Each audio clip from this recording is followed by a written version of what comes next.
Hi, Dave Gibson here once again from Third Wednesday Magazine. This occasion we have a special reading from one of our regular contributors, John Muro. John is a resident of Connecticut. He's a graduate of Trinity College, Wesleyan University, and the University of Connecticut. His professional career has been dedicated to conservation and environmental stewardship, and he has held several executive and volunteer positions in those fields. John is fortunate to have worked at the Bushnell Memorial, the Hartford Stage Company, and the Wadsworth Atheneum, all in Hartford early in his career, and his passion for art, music, and poetry remains to this day. His latest book is A Beautiful Silence and Other Poems. It's from Kelsay Books. His two previous books, in The Lilac Hour in 2020 and Pastoral Suite 2022, were published by Antrim House. And now here is John Muro.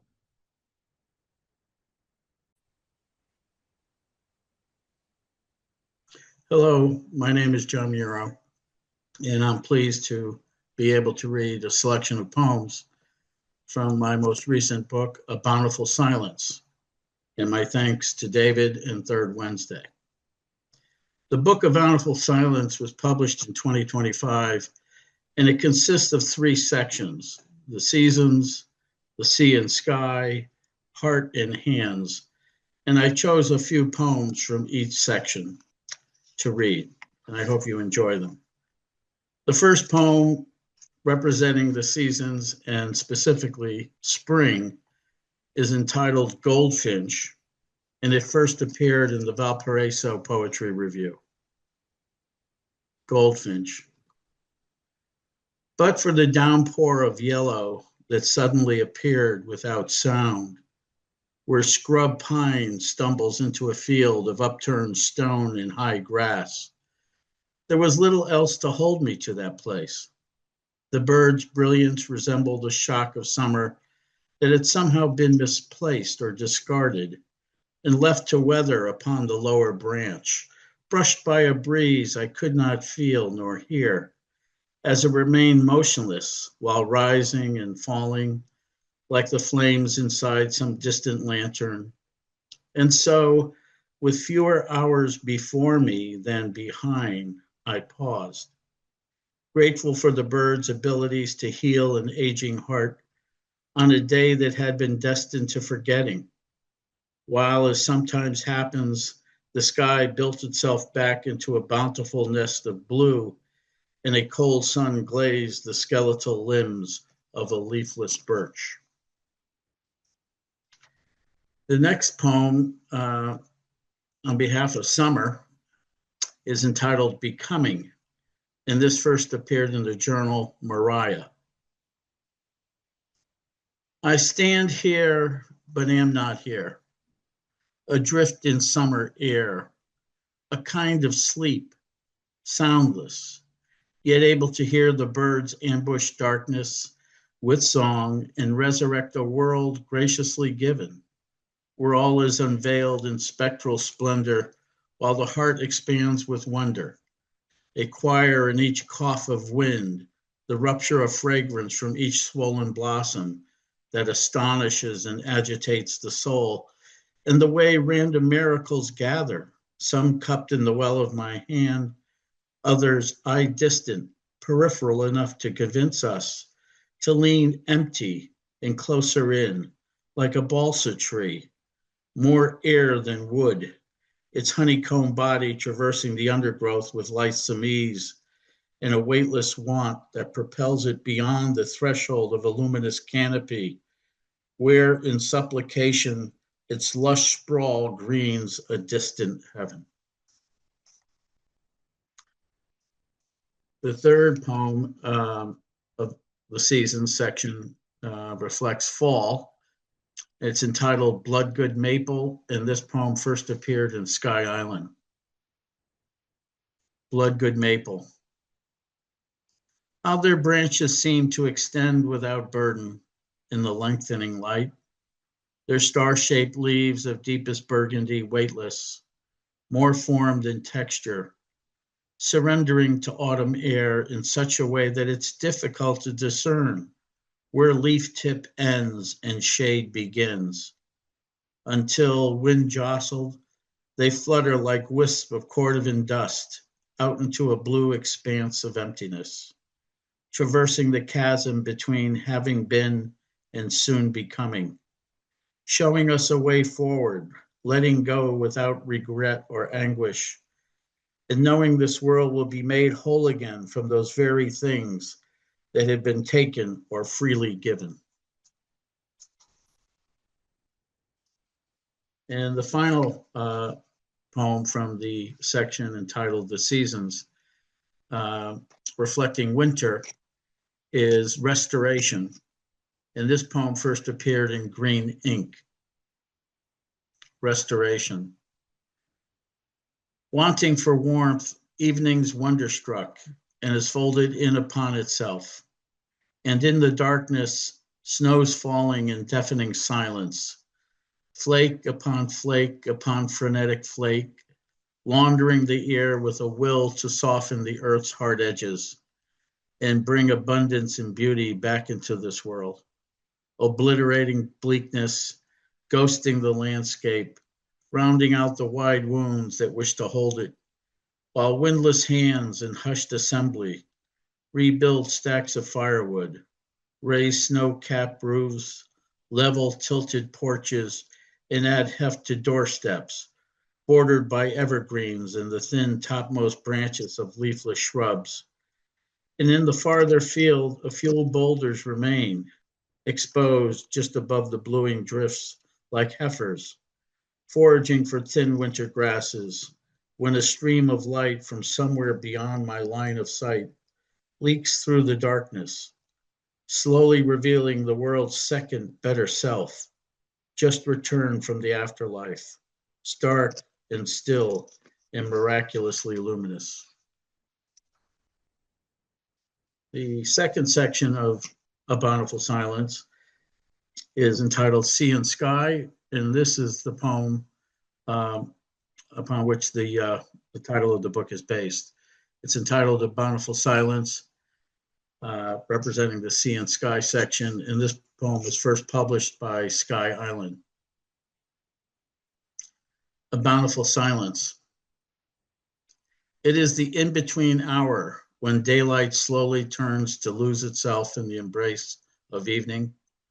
And I've come in search of the stillness that lingers between the swell and hushed exodus of the tides, those rare fugitive moments soon after discourse is diffused and beaches itself. And time grows slack, and one must work harder to hear the breath of an elusive earth, exhaling in the rasp of brittle, ice-crusted reeds, the amplified rocking of the wind in search of freight, and the faint wails of white-winged gulls, then gazing back at the illuminated squares of cottage windows, where short-sighted day has hurried to warm itself, nodding drowsily by firelight, having left such endearments to those of us who willingly welcome the gradual lilt of loss, the betrayal of hope, and the louder expanse of silence. The second poem from that section, entitled The Sea and Sky, is called The Quelling. And this poem first appeared in the journal Cool Beans Lit. The Quelling. I've often longed for an evening such as this, when moonlight gilds the pathway with a bronze varnish that washes past the woodshed and floods into pasture, before pooling beneath a dry stone wall, where a few leafless trees seem to arc towards a lovelorn earth. And I hold certain, in the damp stillness that follows dusk, that this night, even with its raw silence, will never know loneliness or lack for wonder, with its delirious ballet of bats, a woodpecker's rapid-fire ambush of a barkless tree, the divine presence of slowly emerging stars and the purr of wind, pulling down cooler air that tastes like ash upon the tongue and will be taken in and later, deep in sleep, enter the blood. The final section from A Bountiful Science is entitled Heart and Hands. And this poem is entitled A Rural County in Connecticut, and it first appeared in the Connecticut River Review. A rural county in Connecticut. I prefer to wake in a place such as this, when morning air is marbled by mists, and the overlapping branches of trees are bound in glister. And a particular joy is found in the tributes that come from the throats of birds, and then finding a footpath leading down to a field that appears to be floating in light, bordered by clusters of birch and low granite walls, unperturbed by time and blued with lichen, as if the land knows the soul is in need of this and would happily keep it paddocked here, while the endless greens of summer bleed into cider reds and flamboyant yellows, fluttering or falling in a rummaging wind. And knowing we die a little each day, I've come to believe that heaven is closer to us than not, and that there's less difference between what is and what could be, and that it would not be so difficult to spend a second lifetime here. The next poem from the section, Heart and Hands, is actually an ekphrastic poem, which first appeared in the French Literary Review, and it's entitled The Blue Roofs, based on a painting by Paul Gauguin, 1884. The Blue Roofs. I am drawn to the loneliness of this place and wondering if I could be happy here, hidden away from a world where peace and beauty still elude us, and take in a diminished sky that continues to glaze the delicate metal of each roof, so that each appears rain glossed, drawing in more shadow than light, and where lampless houses lean into themselves, keeping close communion with the earth, offering up their small discoveries as smoke from coal fires rise and tendril in late autumn air. And one can almost hear the closing of misshapen doors and the quiet unlatching of garden gates, the melodic rumble of an ox cart traversing the great hush of hillside, buckling away from heaven, and where leafless trees are pushed to the periphery, making it difficult to discern if this is the hour after daybreak or the one just before the deepening peace and meager light of dusk. And the final poem from A Bountiful Silence is entitled Why I Choose to Waken First, and this appeared in the journal Deal Jam. Why I choose to waken first. Because I know how much life has already taken from you, and how difficult each night's descent into sleep has been. While, eager for refuge, you lie down beside me, still trying to live with an otherworldly pain, and burrowed in a heap of blankets that insulate your body from the ache and frenzy of this world. And how a few times each night I waken to your fitful dance with dream, and the sound of your breathing, rising and falling in a dull, draped in cloud purr, finding it near impossible to pull away from the warm bond of our bodies. As I rise before daybreak, dragging despair and the past behind me, and prepare the house for your solitary arrival, ever mindful to breathe deeply and pray before setting aside the medicines and tea, opening the threadbare curtains and adjusting the window frame in such a way that it portrays the brighter bounty of birdsong and helps to make the endless expanse of blue bearable, while allowing the walls and what little is left of the darkness to fall away, at least until the day I waken, God forsaken and heart emptied, to a life without you. So the final poem is a short poem. It's a sonnet that appeared in Pastoral Suite, which is the my second book, published just before A Bountiful Silence. In this poem, Woodwinds, first appeared in Sky Island. They make the most of the raw poverty of our breath, taking leave from the blighted canyons of our lungs, and in haunting timber, give eloquent voice to anguish.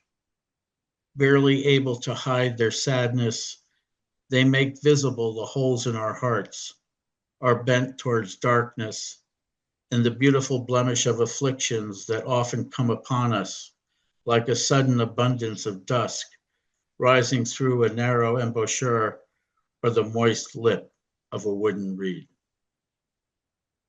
Thank you very much for listening, and I hope you'll have an opportunity to check out A Bountiful Silence. Thank you, John Muro, for Thank you. reading to us and some beautifully handled imagery from A Bountiful Silence and other poems. My name is Dave Gibson. I'm from Third Wednesday Magazine. Thank John, thank our audience, and we'll see everyone next time